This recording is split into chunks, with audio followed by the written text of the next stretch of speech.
አስራት ወልደየስ ከአባታቸው ካቶ ወልደየስ አልታየና ከእናታቸው ከወይዘሮ በሰልፊው አሉ ጽጌ ሰኔ 12 ቀን 1920 ዓመተ ምህረት በአዲስ አበባ ከተማ ተወለዱ። የአስራት አባት አቶ ወልደየስ አልታየ በጻፊ ትእዛዝ ኃይሌ ወልደ ሥላሴ አስተዳደር ውስጥ በጻፊነትና በአስተዳደር ተግባር የተሰማሩ ነበሩ። ፕሮፌሰር አስራት የ3 ዓመት ሕፃን እያሉ ወላጆቻቸው በፍቺ ምክንያት ስለተለያዩ ከእናታቸው ጋር ወደ ድሬዳዋ ቀኑ። አስራት ድሬዳዋ በነበሩበት ወቅት ጣሊያን ኢትዮጵያን ወረረች። በዚህ ወቅት በነ ሞገስ አስግዶምና አብርሃም ደቦጭ ግራዚያኒ ላይ የተደረገ የግድያ ሙከራን ለመበቀል በ3 ቀናት ውስጥ ብቻ ከ33,000 በላይ የአዲስ አበባ ነዋሪዎች በዶማ በአካፋና በገጀራ ተጨፍጭፈው ሲገደሉ የአስራት አባት አቶ ወልደየስ አልታየም በአርበኝነት ተሰዉ። እናቱ ወይዘሮ በሰልፊው አሉ ጽጌም የባለቤታቸው የአቶ ወልደየስ ሞት ተጨምሮበት ብዙም ሳይቆዩ ታመው በሞት ተለዩ። ወላጆቹን በሞት የተነጠቀው ታዳጊ ከአያቱ ከወይዘሮ ባንች ወሰን ይፍሩ ጋር መኖር ጀመረ። አጎቱ አቶ ዘውዴ ወርደ ወርቅ እዚያው ድሬዳዋ ይኖሩ ነበርና ታዳጊውን የቄስ ትምህርት ቤት እንዲማር አስገቡት። የቄስ ትምህርት ቤት በነበረበት ወቅት በቀለም አቀባበሉ ጎበዝ ነበር ይላሉ አስተማሪው አለቃ ለማ። አስራት በልጅነት በጣም ጎበዝ በመሆኑ ዓመት ሳይሞላው ወንጌሉ ከቁጥሩ አንበልውሎ ከፎካሪ እስከ ነቢያት ደግሞ ድቁና ተቀበለ ይላሉ። ከቄስ ትምህርት ቤቱ ጎን ለጎን ድሬዳዋ ይገኝ ከነበረው ፈረንሳይ ሚስዮን ገብቶ ቀለም መቁጠር ጀምሮም ነበር። የእናቱ አባት ቀኛዝማች ጽጌ ወርደ ወርቅ ታዋቂ አርበኛ ነበሩ። በመሆኑም ጣሊያን አርበኞችን ወደ ጣሊያን አገር ወስዶ በሚያስርበት ወቅት ቀኛዝማች ጽጌም አንዱ ታሳሪ ነበሩ።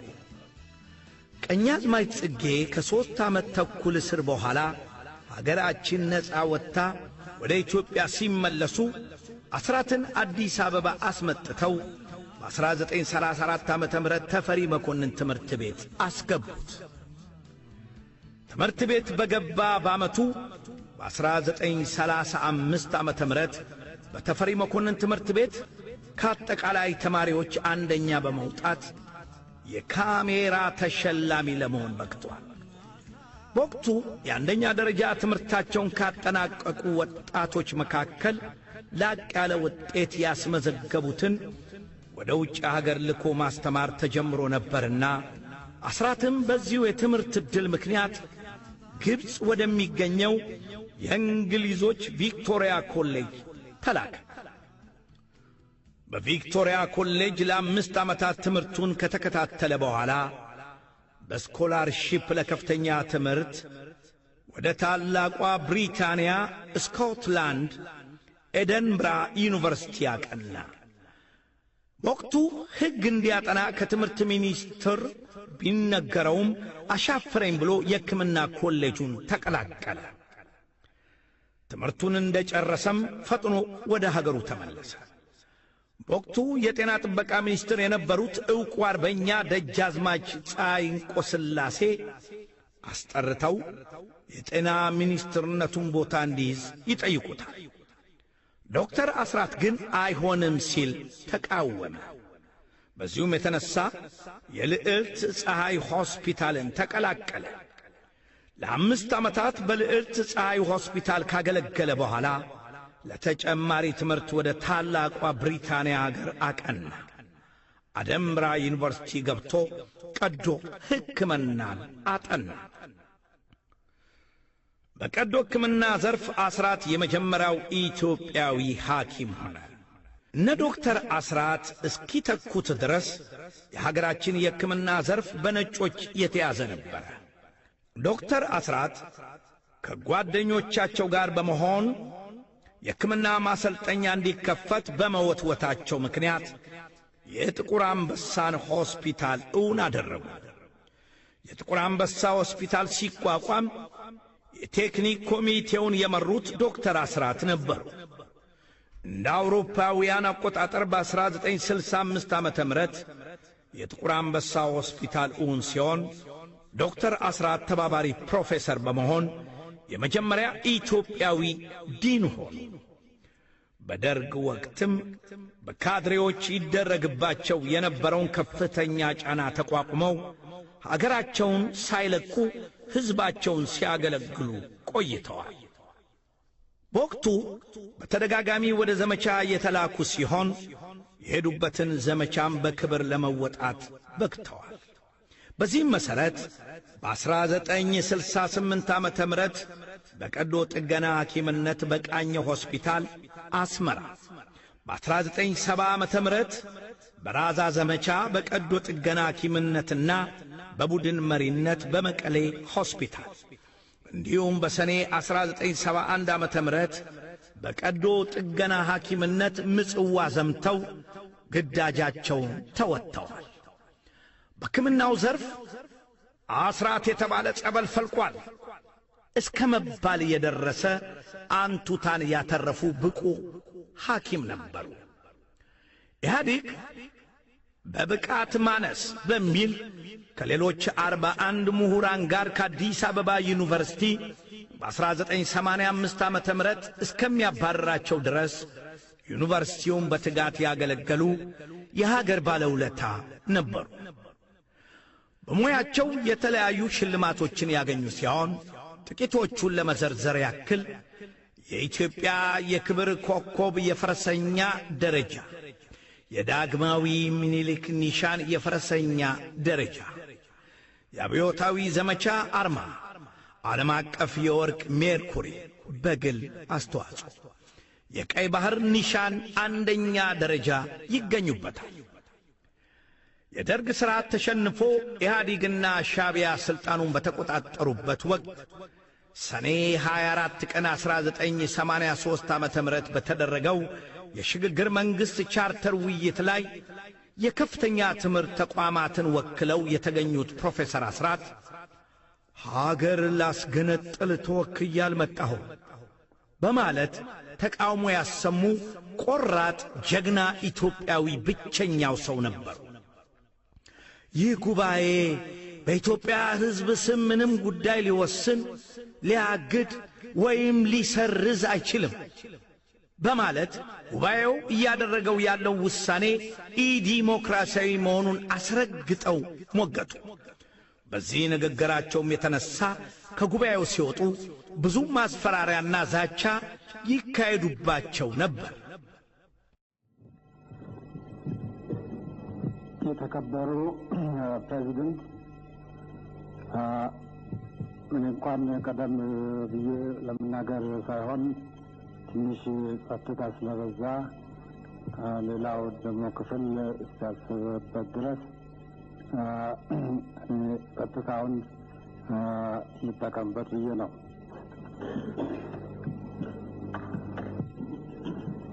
ይህ ስለ ኤርትራ በቀረበልን ጽሑፍና እንደ ጉዳዩ ከባድነት በልዩ ልዩ መልኩ መልኩ ተቸግሬበታለሁ። እነኝህም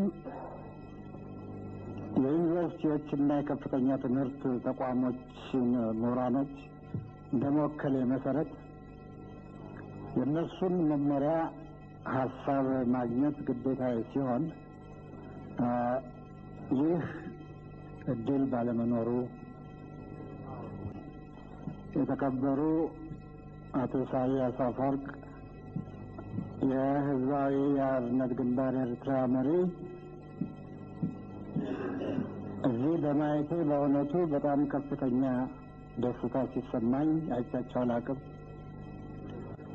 እና እንዲሁም አጠገብ ላጠገብ ተቀምጠን ስንታይም ምን ያህል አንድ መሆናችንን ሁሉ ቢያረጋግጡልኝ በአንዳንድ ሁኔታው ደግሞ በተብራራ ውስጥ እንደገና ራሴ እንግዳ ስለሆነብኝ በክቡርነቶ ፈቃድ መሰረት በበኩሌ ትክክል ነው ብዬ የማምንበትን ሀሳብ እንዳቀርብ ይፈቀድልኝ።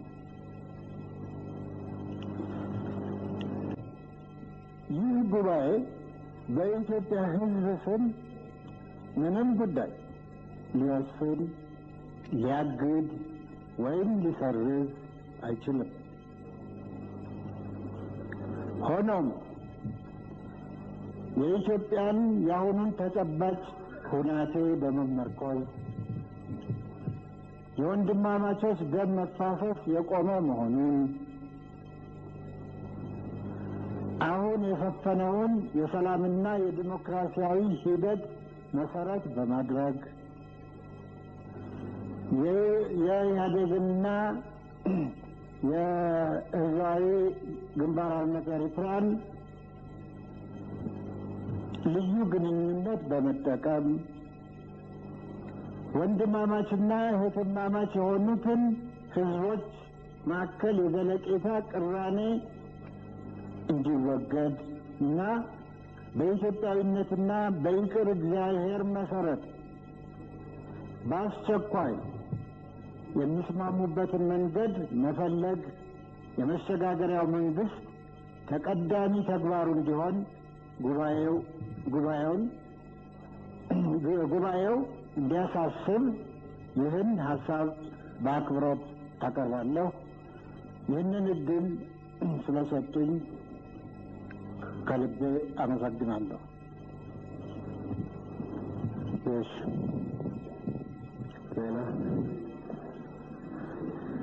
ሬፈረንደም ውሳኔውን እንዲሰጥ በሚል ኢህአዴግ ያቀረበውን ሀሳብ በድምፁ እንዲያረጋግጥ እማጸናለሁ።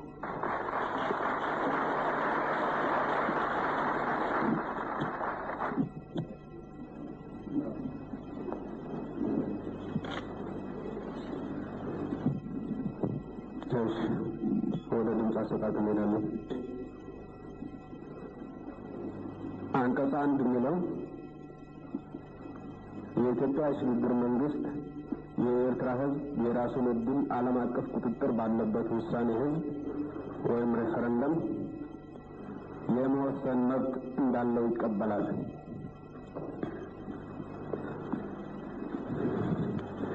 የኢትዮጵያ የሽግግር መንግስት የኤርትራ ህዝብ የራሱን ዕድል ዓለም አቀፍ ቁጥጥር ባለበት ውሳኔ ህዝብ ወይም ሬፈረንደም የመወሰን መብት እንዳለው ይቀበላል የሚለውን ሀሳብ የምትደግፉ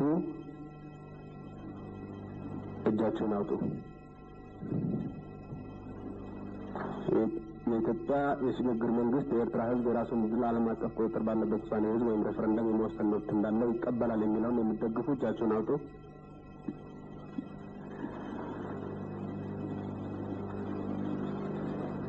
እሺ፣ አውርዱ።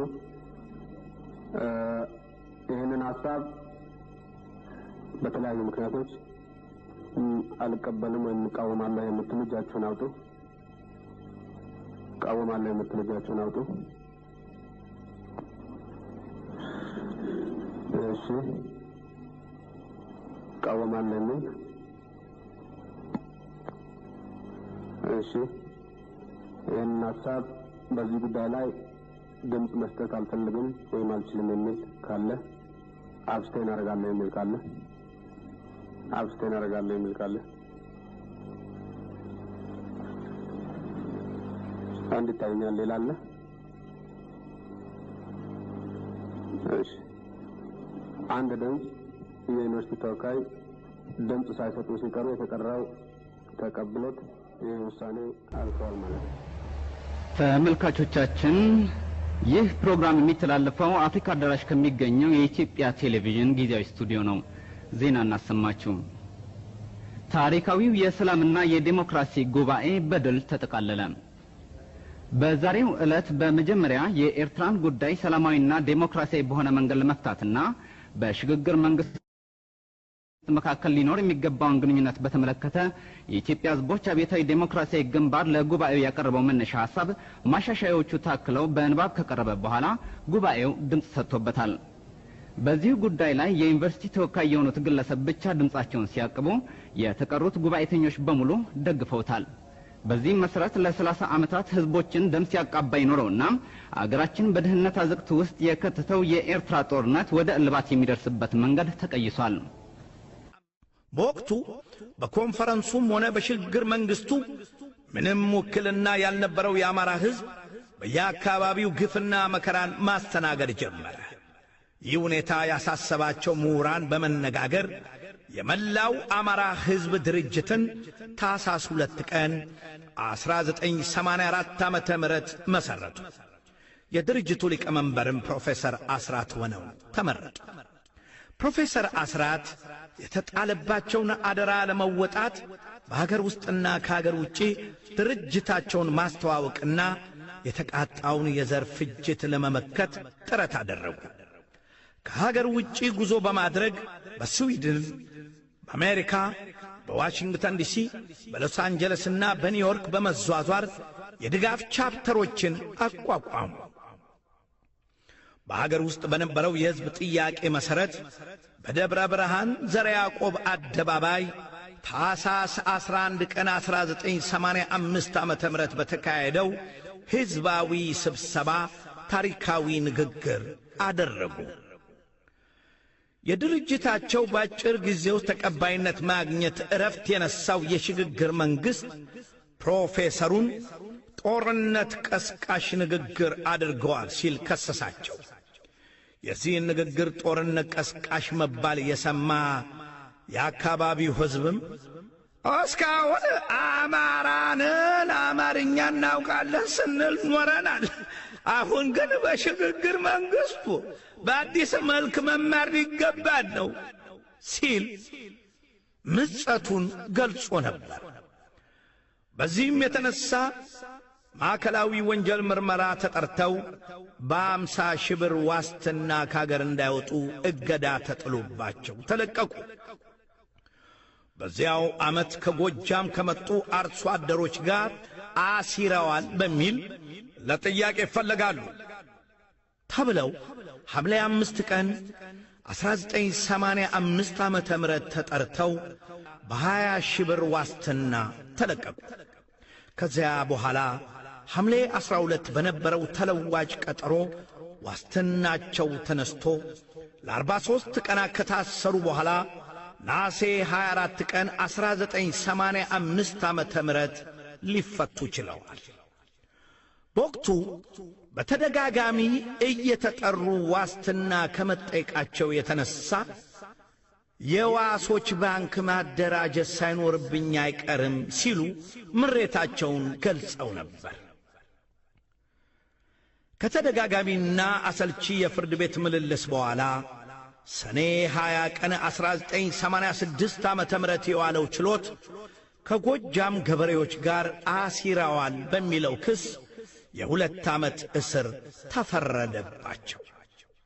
ሀገራቸውን ደከመኝ ሰለቸኝ ሳይሉ በታማኝነት ያገለገሉ ሽማግሌ በጡረታ ዕድሜያቸው ከርቸሌ ወረዱ።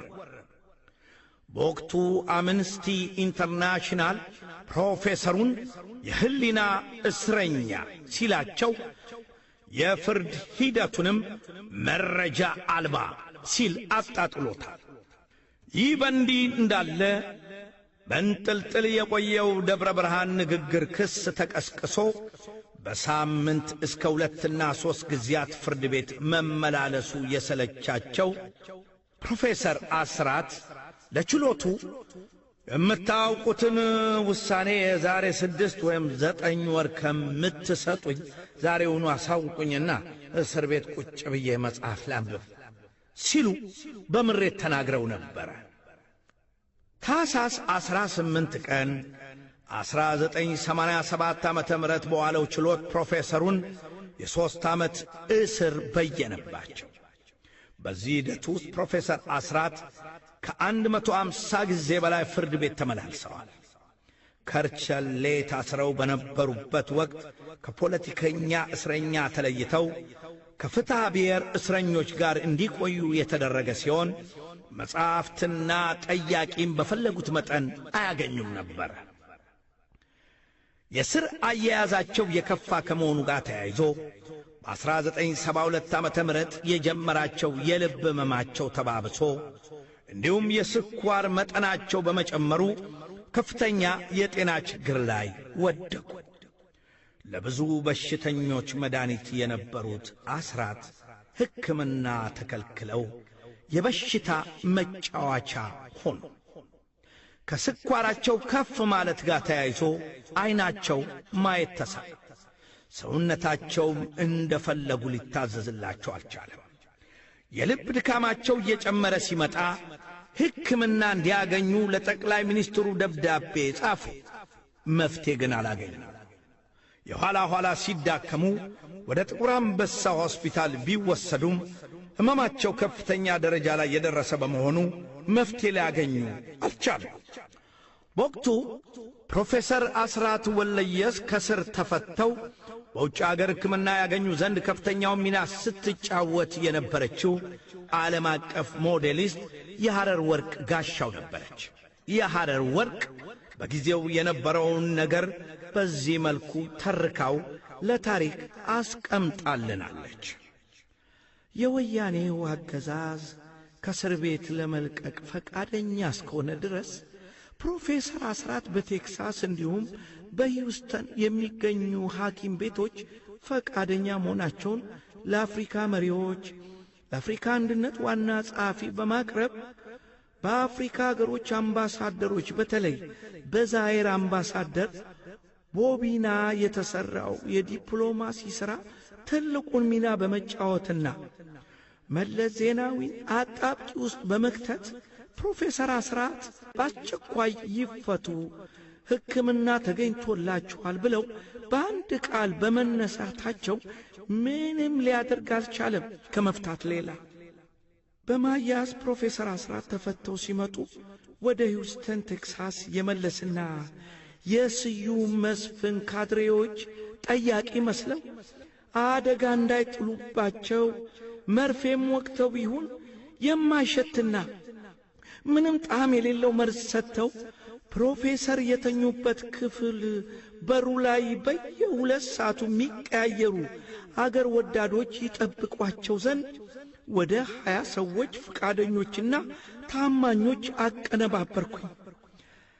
ከዚህ ውስጥ ትልቁን ሥራ የሠሩት ሐኪም መሐመድና ጉራጌው ዱላ አብዱ ናቸው።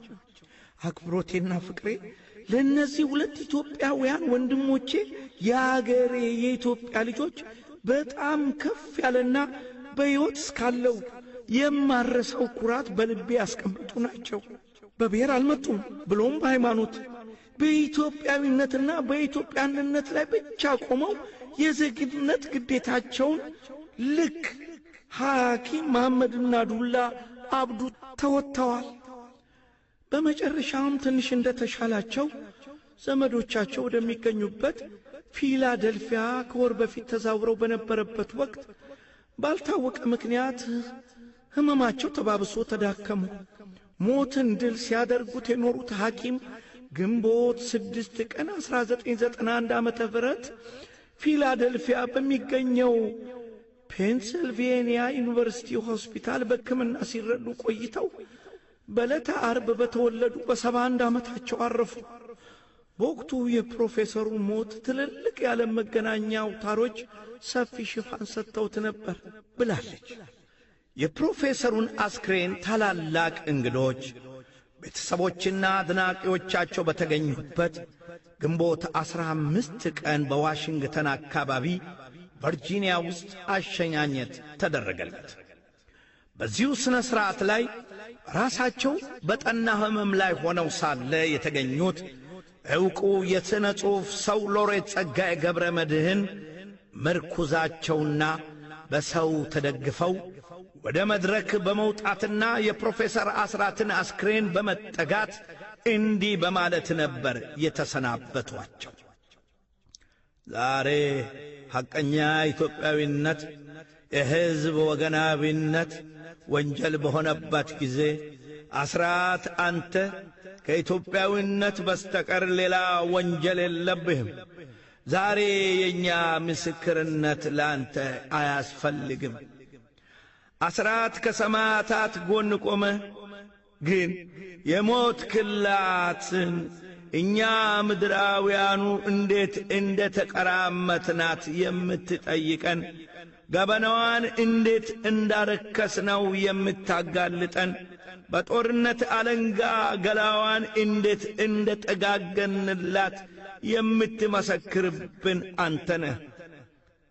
አስራት ዛሬ እንደሚባለው ባረርጌ ድሬዳዋ ልጅነት ወይም በመንዘነት ወይም በሸዋነት ወይም በአማራነት ሳይሆን ለቁርጠኛ ኢትዮጵያዊነት ነው ዛሬ መላው የኢትዮጵያ ልጅ እጅ የሚነሳ። አምባገነንነትን ታግለህ እኩልነትን በማራመድ ጦረኝነትን ታግለህ ሰላማዊነትን፣ ዘረኝነትን ታግለ ኢትዮጵያዊነትን፣ ጨቋኝነትን ታግለ አንድ ሰው አንድ ድምፅ የሚለውን ዲሞክራሲያዊ መርህ በማራመድ ነው ዛሬ መላው የኢትዮጵያ ልጅ እጅ የሚነሳ። ዛሬ በሃያኛው ሳይንሳዊ ዘመነ ምጥቀት መግቢያ በር ላይ በማኪያቬሊ ያረጀ ሾተል እንደ ጲላጦስ የሕዝብን ጀግና ለሞት አሳልፎ መስጠት ከተጠያቂነት ከታሪክም ፊት ከኃላፊነት ማናችንም አናመልጥም። ሎሬት ጸጋዬ ገብረ መድኅን ግንቦት 15 ቀን 1991 ዓመተ ምህረት ከዋሽንግተን የተነሳው የፕሮፌሰሩ አስክሬን ሮም አርፎ ግንቦት 17 ቀን 1991 ዓመተ ምህረት ከቀኑ 11 ሰዓት ተኩል ላይ ቦሌ ዓለም አቀፍ አየር ማረፊያ ደረሰ። በስፍራው ሲጠባበቅ የነበረው ሕዝብ አስክሬኑን በከፍተኛ አጀብ ለጋሃር ወደሚገኘው መኖሪያ ቤታቸው አደረሰው። በመኖሪያ ቤታቸውም ሌሊቱን ጸሎተ ፍትሐት ሲደረግ አድሮ በማግስቱ አስክሬናቸው በመሰረቱትና በኋላም በሞቱለት ድርጅታቸው ማዕድ ጽሕፈት ቤት ጥቂት ቆይታ ካደረገ በኋላ ወደ ቅድስት ሥላሴ ካቴድራል አመራ። በቅድስት ሥላሴ ካቴድራል ፍትሐትና ጸሎት ከተደረገላቸው በኋላ ቅድስት ሥላሴ እንዳይቀበሩ መንግሥት በመከልከሉ ምክንያት በበዓለ ወልድ ቤተ ክርስቲያን እንዲያርፉ ተደረገ። ይኸው ላለፉት 18 ዓመታት በበዓለ ወልድ የቆየው አጽማቸው ዛሬ ወደሚገኘው ቦታ ወደ ቅድስት ሥላሴ ካቴድራል ሊዞር ችሏል። ፕሮፌሰር አስራት ወልደየስ የሁለት ወንዶች ልጆች አባትም ነበሩ።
Thank you.